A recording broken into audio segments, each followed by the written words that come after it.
Assalamualaikum warahmatullahi taala wabarakatuh. Salam sejahtera saudara-saudara sekalian. Alhamdulillah berjumpa lagi kita di channel Malaysian Respond. Seperti yang saya nyatakan sebelum ini, memandangkan sekarang isu yang sedang panas diperkatakan adalah tentang perbalahan Israel Palestin, maka kebanyakan daripada konten-konten saya untuk 2-3 hari ini akan banyak menyentuh mengenai konflik berkenaan. Apatah lagi kita sebagai umat Islam khasnya dan rakyat Malaysia amnya yang menyuarakan sokongan kita terhadap perjuangan Palestin dalam menuntut hak mereka. Kita sebagai umat Islam, kita harus memainkan peranan, walau sekecil apapun. Memang saya tahu, mungkin ada yang berniat mau mati syahid pergi ke Palestin. Itu orang cakap mungkin agak susah kerana terdapat halangan-halangan tertentu. Apatah lagi konflik ini berada di tengah-tengah pandemik, membataskan pergerakan kita.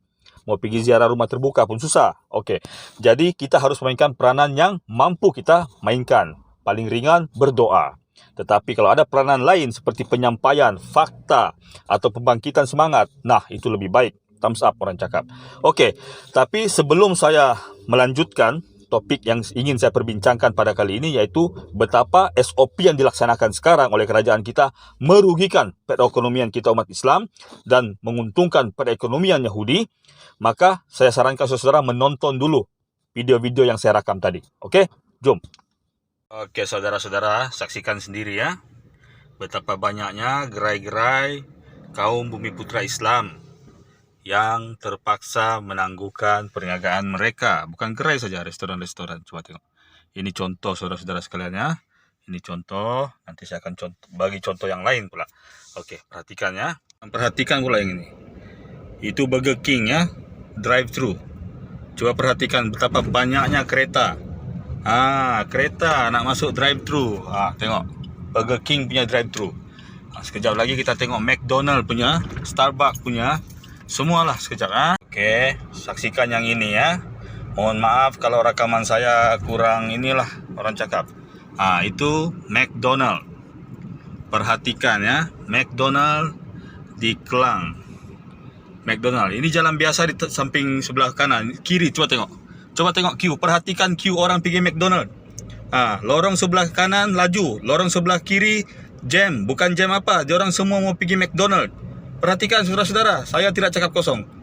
Itu semua bukan jam, bukan jam. Coba tengok, 2 jalan saja, tak mungkin dia jam. McDonald dari hujung sampai ke hujung, tengok. Saudara-saudara nampak kan? Saudara-saudara, seperti yang saudara nampak ya. Pada video sebelum ini, saya menyatakan betapa SOP ini merugikan peribadatan kita. Kerana peribadatan kita dibataskan, ya. Solat pergi masjid susah, ya. Ziarah menziarahi susah. Beberapa aktiviti keagamaan kita dihalang. Dan apabila dibataskan kita punya pergerakan peribadatan seperti itu, maka yang untung adalah orang yang mau melihat kita berpecah belah dan tidak menjalankan kewajipan kita. Kerana ada hal-hal yang menguntungkan mereka jika kita melaksanakan ibadat tersebut. Nah, pada kali ini bukan soal ibadat tapi soal perekonomian. Saudara-saudara sudah maklum, kalau saudara-saudara tonton video yang saya berikan tadi, saya rasa bukan di kawasan itu saja, di kawasan lain pun sama. Perekonomian umat Islam di Malaysia, ya, yang bukan makan gaji ya, yang mencari rezeki sendiri, kebanyakannya adalah meniaga makanan. Kita belum ada syarikat konglomerat yang besar. Ya, kita tidak ada. Kalaupun kita ada Permodalan Nasional Berhad, itu adalah syarikat yang dinaungi oleh kerajaan. Kalaupun kita ada syarikat seperti Tabung Angkatan Tentera, pun kerajaan. Kalau syarikat-syarikat korporat biasa seperti Sunway Group, Genting Group, IOI Group, Eco World, semua kita masih belum ada. Jadi perekonomian kita banyak bergantung kepada produk-produk makanan. Seperti Adabi, seperti produk-produk makeup Datuk Alif Sukri contohnya ya. Jadi kepada pengusaha-pengusaha makanan kecil seperti yang saya paparkan tadi, tengok.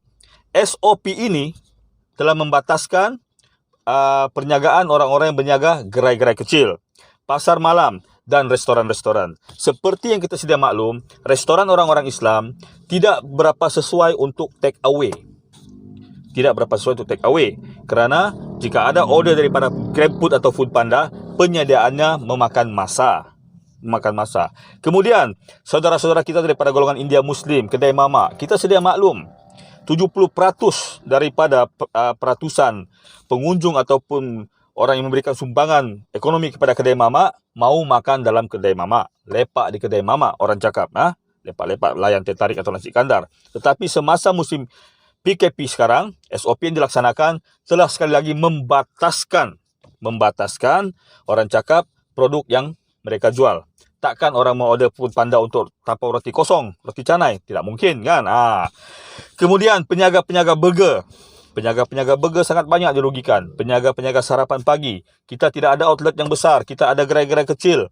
Jadi SOP kita tidak boleh kawal. Takkan kita suruh orang queue berjam-jam untuk beli nasi lemak 2-3 bungkus.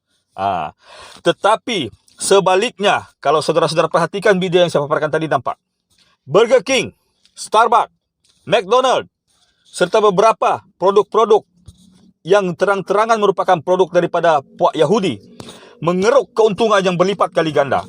Tengok tadi tuan-tuan. Kenapa? Mereka sudah memperkirakan hal ini. Arahan daripada WHO ini direka bentuk daripada PBB. WHO adalah 5 daripada cabang yang ada di PBB. ILO, WHO dan entah apa lagi yang 3. Pertubuhan Buruh Antarabangsa, UNSCR, UNICEF, WHO, itu semua pertubuhan di PBB. PBB, seperti kita sedia maklum, selain dari dikuasai oleh 5 monyet negara ini, negara monyet, China, Amerika, Rusia, Perancis, Britain, mereka juga dikuasai oleh satu lagi kepala diorang, iaitu Kahila.